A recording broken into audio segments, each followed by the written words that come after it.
The last essay for today is The Shoeshine Boy Buys the Index. What happens when the shoeshine boy starts buying the index? The famous Kennedy family lore is that Joseph P. Kennedy Sr. in 1929 heard a stock tip from the shoeshine boy while outside the New York Stock Exchange. Kennedy saw this as a sign the market had peaked and exited his positions before the crash.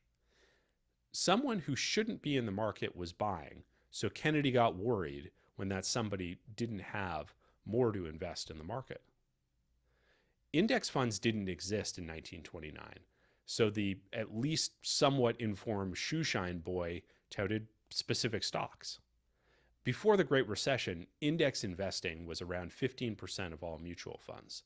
Before the dot-com bubble, it was under 10%. Now, it's over 50%. I think if the boy had said, "I'm putting my money into index funds," the reaction might have been different. We've lost a signal. "I'm buying the S&P 500" seems, well, normal and responsible. This is according to tons of literature and discussion over the past 20 years. No matter how much flows into index funds, it is looked at as responsible.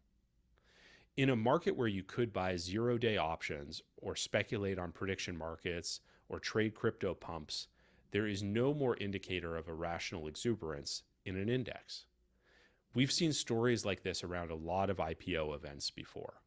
Quote, Anna Watts, a 33-year-old public relations manager in New York, has stashed away $6,500 to buy SpaceX stock after it hits the market Friday.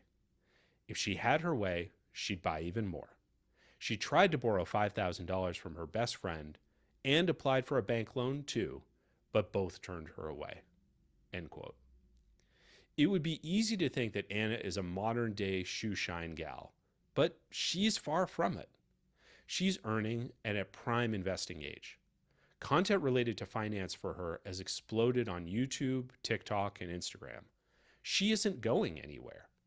If you had shorted the market every time since the meme stock era that someone was quoted like this in a newspaper, you probably wouldn't be looking for shoeshine boys anymore.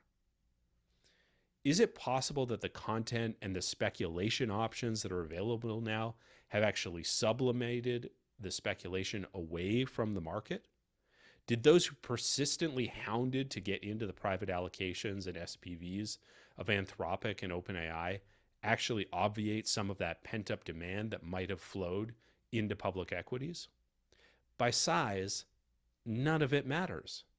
The current market cap for the S&P 500 is roughly $65 trillion. Kennedy was picking up something else and trading on it. Shoeshine boys might have the reason to want their money out because they shouldn't have been in the market to begin with. Ultimately, that was an accelerant on the crash. So who shouldn't be putting more money into the market this time? Well, boomers hold 54% of all stock market assets today in the US, which is roughly $35 trillion of the S&P 500. If they start putting more cash into the market rather than withdrawing as they age or mortgaging their homes to get more juice, it would be time to pay attention. In the past 100 years, we flipped from the elder Kennedy trading on instinct from the young boy to now some of the best insight potentially coming from a young boy working at a golf club hanging around his elders. Thanks for listening. If you aren't subscribed yet, please go to marginpoints.com so you can get all the updates and follow along as I publish. Thanks, and I'll see you next time.